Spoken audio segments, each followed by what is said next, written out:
এসানুল হক মিলন না, মানে ওনাকে দেখলে আমার খুব উগ্র মনে হয়।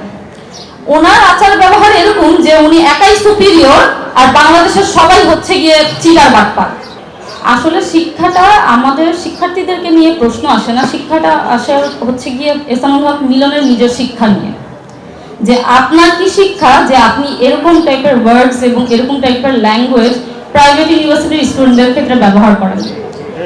অলসো প্রাইভেট বিশ্ববিদ্যালয়ের টিচার্সদের কথা যদি আমি বলি, আপনাদের যদি পিএইচডি না থাকে প্রাইভেট ইউনিভার্সিটি কোনো টিচার্সদের, ওনারা প্রফেসর হতে পারবে না। এটা হচ্ছে গিয়ে মিনিমাম আমাদের ক্রাইটেরিয়া। আর তাহলে কি আপনি বলতে চাচ্ছেন যে প্রাইভেট বিশ্ববিদ্যালয়ের এত হাই র্যাঙ্কের ডিগ্রি অর্জন করে তারা হচ্ছে গিয়ে মানে জঙ্গি টাইপের শিক্ষা দিবে, যারা আমাদের বাবা মা সমতুল্য তারা জঙ্গি টাইপের মানে আমাদেরকে প্রডিউস করতে তারা হেল্প করবে, এরকম কিছু কি আপনি বলতে চাচ্ছেন? মানে আমি একটা কথা বলি, এসানুল হক মিলন না, মানে ওনাকে দেখলে আমার খুব উগ্র মনে হয়।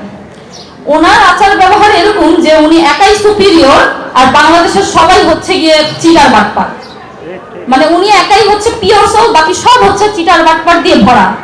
বাট ওনার যেসব আচরণ সেগুলো আসলে খুবই উগ্রবাদী আচরণ। ওনার নিজের ল্যাঙ্গুয়েজ ঠিক করা উচিত আমি মনে করি, এবং ওনার নিজের যে কথাবার্তা আচার ব্যবহার যে মানে এগুলো আসলে আমি মনে করি যে ওনার আগে নিজের মানে নিজেকে ডেভেলপ করা উচিত।